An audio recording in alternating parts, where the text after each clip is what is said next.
Welcome to Basic Brewing Radio for Thursday, September 22nd. I'm James Spencer.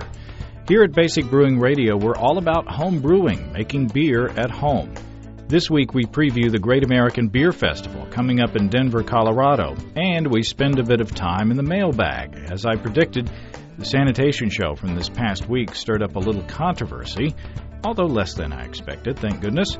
We'll talk about sanitation feedback and try to answer listener questions in the second part of the show. But first, a few weeks ago, Andy Sparks convinced me to go along with him to the annual Brewers Association Great American Beer Festival. That's coming up on September 29th through October 1st in Denver, a city dubbed the Napa Valley of Beer. Andy said we could cover it for Basic Brewing Radio, and I said, what's a Great American Beer Festival have to do with home brewing? It's commercial breweries who are showing off their beers. But when I applied for a press pass and got it, it was pretty much a done deal. So, what is the Great American Beer Festival, and what's it got to do with home brewing? Let's ask Gary Glass of the Brewers Association. Welcome, Gary. Thanks, James. And you are the project coordinator for the Brewers Association. What does that entail? Well, I do a lot of different things here, but my major project throughout the year is working on the National Homebrew Competition, which is the largest beer competition in the world. And that's got to be quite an undertaking in itself. It certainly is. There's a lot of details that go into it. We do it in 10 regional sites around the country and in Canada, and then a final round during our Homebrewers Conference. A lot of volunteer coordination, sponsorship, and just making everything happen to get all those beers judged. And in your spare time, they have you working on the Great American Beer Festival too? Yes, they do. This time of year, that's what our company is focused on. We've got a lot that goes into it, and 23 staff people, all of whom are somehow involved in putting on this festival.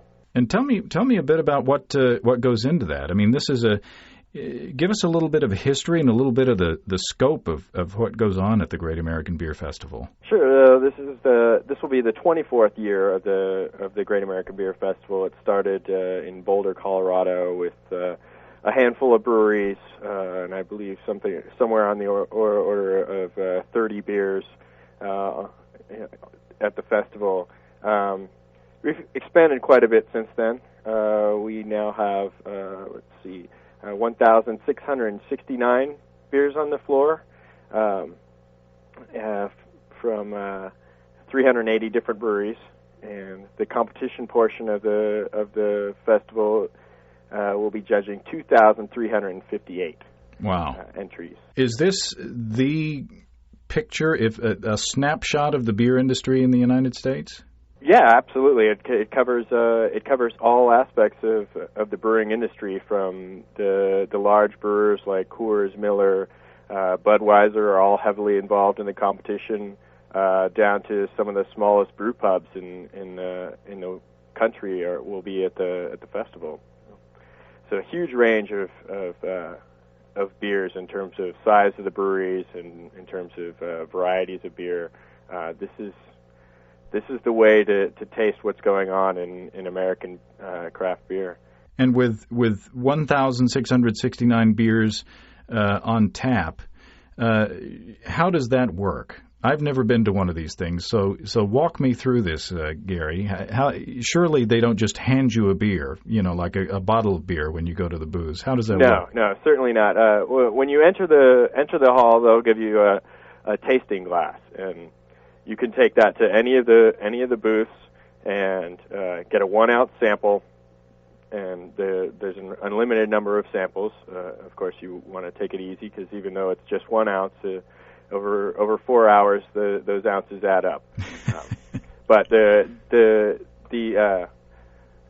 floor itself is arranged by region. So all the breweries in the South region will be all in the same place. All the breweries in the Pacific Northwest will all be in the same place. So if you're looking for a particular brewery, you'll be able to find it. We also have maps available of where exactly every brewery is on the floor. And can you get an idea of of how popular the breweries are by how long the lines are at their booths? Certainly. So some of the booths will definitely be more popular than the others, and over the years, people come back and have identified those breweries that have some very special beers that always show up at the beer festival, and you'll find large crowds around those booths. Strategically, when are the best days, and what are the best times of day to go into, to kind of beat the crowds and get the best variety of tastings? The best times would certainly be the Thursday evening session and the Saturday afternoon sessions. Those are the two that are the lightest attended. The Thursday session, you'll find a lot of the brewers behind the booths, and then the Saturday session is when the award ceremony goes on. So you get to find out who won which awards, and then you can go visit those brewery booths to try the award-winning beers. And also the Saturday session, members of the American Home Brewers Association or the Brewers Association get discounts on the tickets to that connoisseur tasting. So do we get to kind of see Cinderella stories, or do we get to see undiscovered breweries really come to light at this festival? Sure, definitely. Every year there'll be some breweries that come back year after year and win awards, and then every year there will also be breweries that have never won awards before, or new breweries, startups that will take awards. So, there's always surprises, and as well as some of the usual suspects that come back year after year winning awards. Who are the usual suspects? Who usually make good showings? Firestone Walker's one that comes to mind. They won the mid-sized brewery of the year last year. They consistently make really excellent beers. Let's see, Spetzel usually takes some medals. There are several out there that regularly win awards. Certainly, Boston Beer regularly takes medals, and Alaskan Brewery takes a lot of medals. But there are lots of breweries out there who regularly are consistently making great beer, and those ones that consistently make great beer are going to win awards. But there's a lot more going on besides just the open beer tasting on the floor. What else is going on? Sure. We're doing beer and food demos where we're pairing professional brewers with professional chefs, and we brought in some of the biggest name chefs and the biggest name brewers the chefs from the Denver area and brewers from all over the country who are pairing up to teach courses during the festival on the festival floor about pairing food with beer and brewing or cooking with beer. So there's that. We also have several exhibitors around the floor. Some with home brewing demos and other beer related type of things. And there's music as well, right? Yes, on the stage every night we'll have different acts playing music for the festival attendees, and a wide selection of food available as well. I mean, that's one of the things that we like to promote at the Brewers Association is pairing good food with good beer. So it's not just about the beer. No, absolutely not. But beer is obviously central. It is the Great American Beer Festival. So. And there are also other events going on, sponsored by other companies and other breweries off-site within the area. Mm-hmm. And since I got the press pass, I got invited to a couple of those, so we'll be able to take the listeners kind of behind the scenes, hopefully, and see some of that going on. Certainly, yeah. There are a lot of insider events that go on for people in the brewing industry, as well as there is the Keg Ran Out Club's 11th annual World Brewers Forum that goes on Thursday night. After the festival, and they always have guest speakers, and that's open to the public and has very much a homebrewing focus. You made a good segue. We are concentrating on homebrewing on this podcast. So as homebrewers, my buddy Andy and I are going out there, and as homebrewers, show us through the festival, or show us around the festival through homebrewers' eyes. What should we be looking at in order to help our homebrewing activities? Well, what I would suggest is first coming up with a plan. When you enter the festival floor, there's over 380 beer booths, and like I said, 1,669 different beers to taste. Obviously, even over 4 sessions, there's no way that you can taste all that beer. But we're sure going to try. My suggestion to homebrewers is that use it as a learning experience. If there's particular styles that you're interested in, focus on those styles. Go to different breweries and different regions and see how those styles vary. See what brewers are doing what. I suggest going to either the Thursday or the Saturday session. The Thursday session, especially, the brewers at the beginning of the session are very, very likely to be at their booth, which gives you an opportunity to talk with the brewers. So if there's a particular beer you like, you want to find out what kind of malt they use, what kind of hops they use. That's the time to go and do that.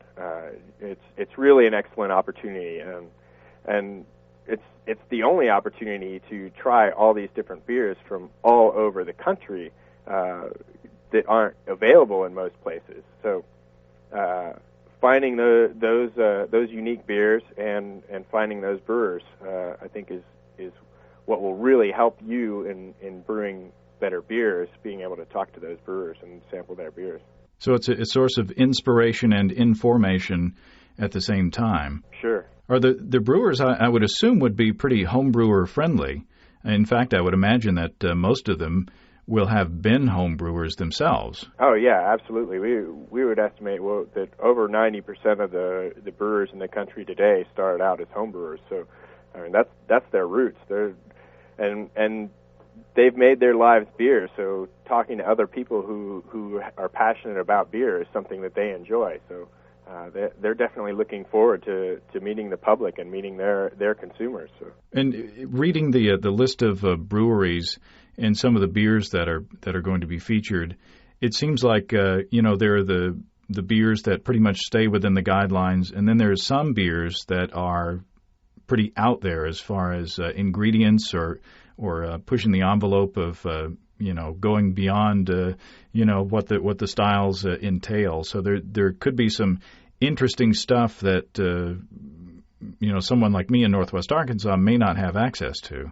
Oh yeah, definitely. There are always some very unusual beers out there that are hard to find. One of the really popular booths at GABF every year is the new Glarus, which is now only distributed in Wisconsin.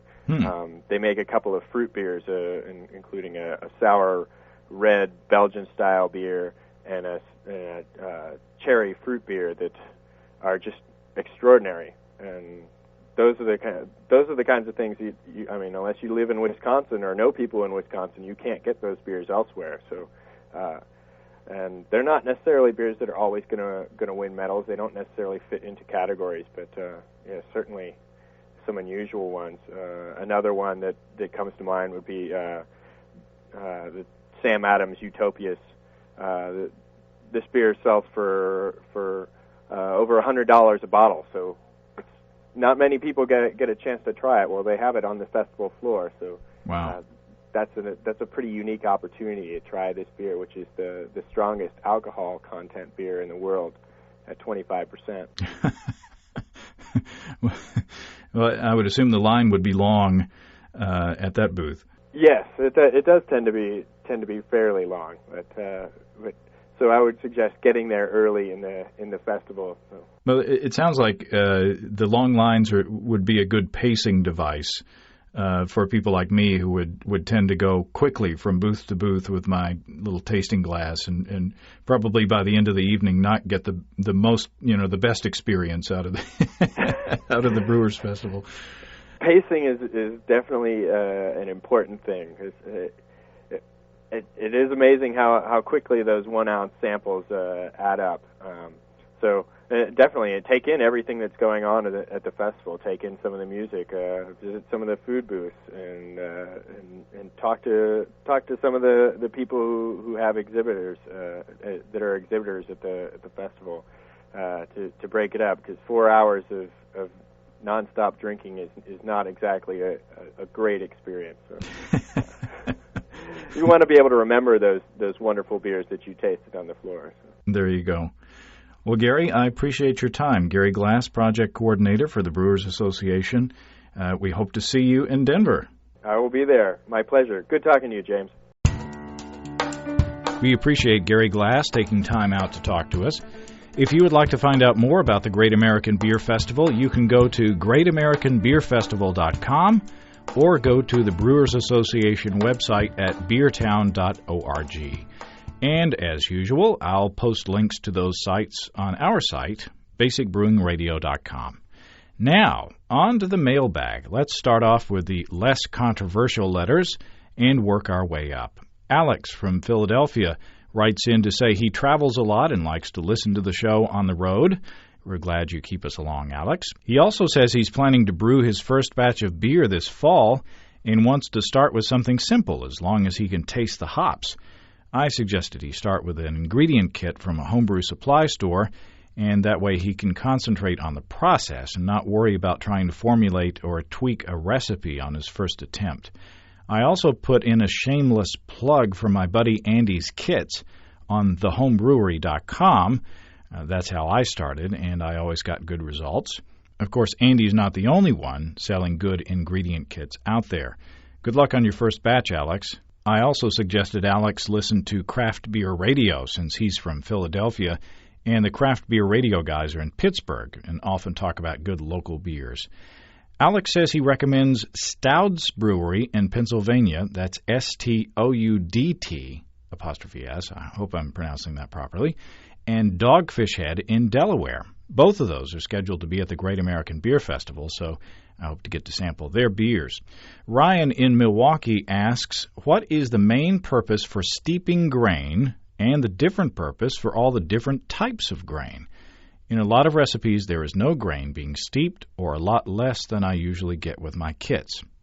Well, Ryan's referring to the practice in making extract beers where specialty malts or grains are steeped in a bag as the water is heating, kind of making a grain tea. Well, there are 3 reasons to steep grain in an extract beer: color, flavor, and mouthfeel or body. Listen to our discussions with Bob Hansen from August 18th and August 25th for more background on this. But when you're using a malt extract, you're essentially reconstituting a wort that the extract manufacturer has made. You can use this wort to make your beer without steeping grains, and you would be making a beer with the characteristics that the extract manufacturer has chosen, and that may be just fine. But if you want to customize your beer, you can add specialty grains that add a different color. For instance, if you use a light extract to make a darker colored beer, you'd add a bit of specialty grain with a darker color. This would also change the beer's taste. It might taste more roasty or chocolatey, for example. It would also have an impact on the body or mouthfeel of the beer. So, using specialty grains in extract beers can give you a great deal of flexibility in customizing your brews. Rick from Sacramento, California writes in to say he enjoys the show and has passed it along to his local homebrew club, the Gold Country Brewers Association, and his BJCP class. Well, thanks, Rick. He suggests we do a show on the BJCP, or Beer Judge Certification Program. I think that's an excellent idea. You can find out more about the BJCP at bjcp.org. And I'll put that on the list of future topics. Good idea. Ross from Perth, West Australia writes in this week. He says, I'm sort of a non-traditional brewer. I only brew mid-strength, or 3.5% alcohol per volume for my health, and bottled directly into 600 milliliter, and that's a little more than 20 ounces, used soft drink bottles. I'm absolutely happy with my brews, always made from pre-prepared brew cans. My question for the podcast is, my brews are reliably tasty. However, I have never addressed the issue of sediment settled after post-fermentation. I don't mind this too much, but it looks rather amateurish. What are my options for getting rid of this sediment? Well, Ross, if you're referring to the sediment in the bottom of your bottles, I don't know that I'd characterize it as amateurish. I believe what you're seeing is yeast, and it's a normal part of bottle conditioning. If you carbonate your beer by adding a bit of sugar at the time of bottling, often corn sugar or dry malt extract, what you're doing is giving your yeast something to eat. They'll eat that sugar and turn it into a little alcohol and the carbon dioxide that carbonates your beer. In fact, it goes through fermentation similar to what it does in the fermenter, only on a much smaller scale. When the yeast cells get done, they go dormant and settle to the bottom. Most commercial beers filter the yeast out and use forced carbonation to get their bubbles. This gives an immediately clear beer, but it means the filtered beer is essentially dead, since there isn't any yeast in suspension. Therefore, the beer starts to get stale pretty much as soon as it leaves the brewery. That's why American beers have started putting freshness dates on their cans and bottles. Bottle-conditioned beers are a different story. Since the yeast is still in the beer and alive and well, it continues to work for a time, as long as the beer is not refrigerated and kept at cellar or room temperatures. That means the character of the beer changes over time. A beer that starts off sweet and malty, for example, may become more dry and hoppy as the yeast eats more sugar and adds more alcohol and carbonation. I personally think it's a great part of the fun to see how the beer changes over time. That is, as long as I can keep my hands off of it and keep some of it around for a long time. There are many celebrated commercial beers that are bottle-conditioned and have the sediment in the bottom. In fact, some styles of wheat beer, for example, recommend that you swirl the yeast into the beer before pouring to get the flavors that yeast imparts. Having said all that, there are some things that you can do to reduce the amount of sediment in your bottles. First of all, you can use a two-stage fermentation. In other words, after 4 or 5 days, when the activity in your airlock slows down and the foam starts to fall back into the beer, you can siphon your beer into a secondary fermenter and away from the trub that comes from primary fermentation. That's yeast and protein and hops and stuff like that that's left over from the primary fermentation process. This has the advantage of helping to clarify your beer. It also has a disadvantage in that there is an added risk of infection since you're handling your beer for an added step. But if you're careful and you sanitize properly, there's not much to worry about.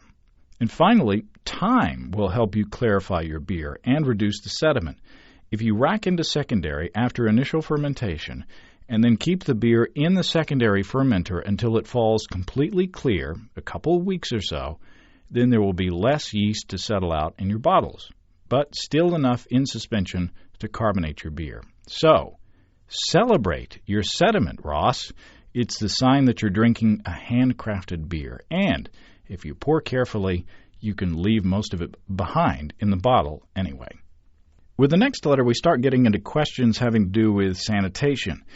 As we said before, sanitation is sometimes a controversial topic because it seems everyone has a different way of doing things. Chad from Hays, Kansas is on his 5th batch, and he's been brewing since March. He says, in response to your sanitation show, I've been using one-step agent to clean my materials.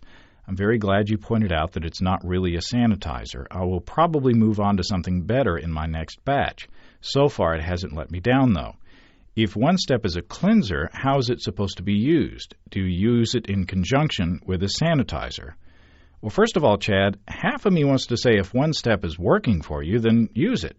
But the other half says, if it's sold as a cleanser and not a sanitizer, then you probably need something stronger for sanitizing. As I understand it, cleansers and sanitizers work together. The cleansers get the gunk off your gear, like all the crud left over from fermentation, and the sanitizer kills any wild yeasts, bacteria, or other microscopic critters that threaten to ruin your beer.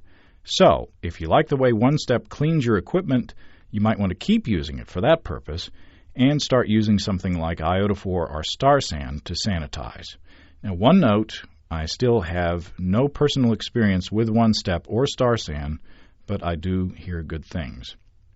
Now, we get into the tricky part. Fred from Apex, North Carolina writes in and says, it makes no sense to sanitize something only to rinse it with tap water. And I can hear those heads nodding out there in agreement with Fred. How is this any different than simply rinsing a piece of equipment with water that has just been cleaned? Now, if you'll remember from last time, Steve and I talked about no-rinse solutions like iodophor and star sand, where you soak your gear in them and then let them air dry without rinsing.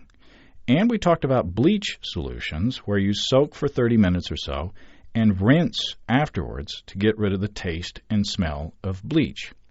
Well, Fred is skeptical about rinsing with tap water because he suspects there may be organisms in the water that would infect the beer if they have the chance. And if you rinse with tap water, you're just undoing what you've done with bleach. And I'm paraphrasing here. Fred and I had a really good-natured discussion back and forth through email about this, and I appreciate Fred taking so much time to express his opinion. And Fred and I, we finished on good terms. So it's so easy to develop misunderstandings when we have discussions like this about these different topics. Sam from Urbana, Illinois, also comes into the discussion by saying, John Palmer, in his book, How to Brew, advises against rinsing with tap water, saying you never know what kinds of microorganisms are in the tap water. Well, I can definitely see where that argument comes from, and I'm not saying that I disagree with it completely. I use iodophor in the vast majority of my sanitizing, partly because of convenience, and partly because I think it's a better way not to have to rinse afterwards. However, I do use bleach occasionally, and when I do, I just rinse with hot water from the tap. So, for a look on the other side of the fence, you remember Bob and Pam from St. Louis who wrote that they've been brewing for a little over a year and have brewed more than 30 successful batches. By the way, that's a lot of brewing, Bob and Pam. They soak their equipment for 30 to 60 minutes in 1 teaspoon of bleach to 5 gallons of water, and right before use, they rinse with hot tap water. They use a stronger solution of 1 tablespoon of bleach per 5 gallons of water for cleaning excessively dirty items. Also, Brian from Inglewood, Colorado, he says it's the land of home brewers, once writes in to say that he knows Casey from Siloam Springs. And, who doesn't, right? Casey gets as much airtime on the show as I do. Well, anyway, I tease Casey. Brian says he's looking at going from bleach to iodophor because he says he's not big into the extra rinsing. But it's not because he thinks it's a bad practice. Brian says he sanitizes with bleach and uses the sprayer on his sink to rinse with tap water. He says he's been using bleach since he started brewing just over a year ago and is pleased with the results. Now, I did a search out there on the web, and as you might expect, I got a lot of varying advice. Some sites say when you sanitize with bleach, it's good to rinse with tap water. Some say you need to boil the water used for rinsing, and some say you should rinse with boiling water, which sounds mighty dangerous to me. And, of course, some sites say just don't use bleach at all. Now, I personally haven't seen any satisfactorily scientific evidence on one side or another. And in the face of all sorts of confusing accounts, the best I can say is that you have to go with your gut.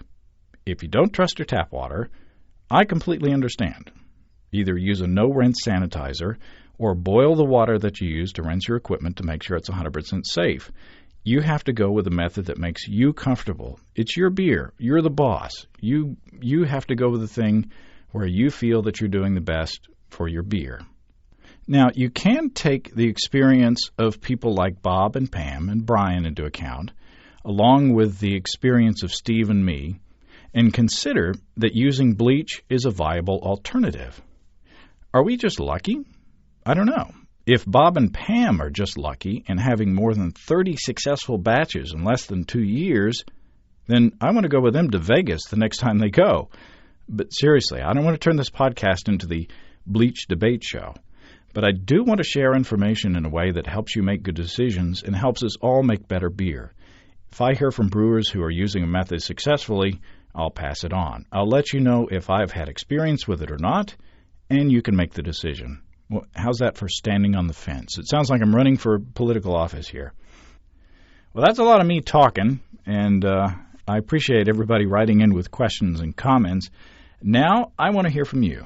If you have brewing questions, show suggestions, or just want to say hey, write to james@basicbrewing.com or fill out the contact form on basicbrewing.com. And don't forget to tell us where you're from. And while you're on our site, you can check out our DVD, Basic Brewing, Introduction to Extract Home Brewing. You can see a listing of the fine folks across the country who sell our DVD, and if there isn't a vendor in your area, you can order it online. Well, next week we have another great show. We talk to Dr. Scott Herness, an expert in taste, to see how the sense of taste works and how to get the most out of it. And we might dispel some tasty myths along the way, too. Well, that's all until next week. Until then, thanks for listening. I'm James Spencer. Production help for Basic Brewing Radio and our website is provided by Kelly Dotson. Basic Brewing Radio is a production of Active Voicing. We'll talk to you next time. So long.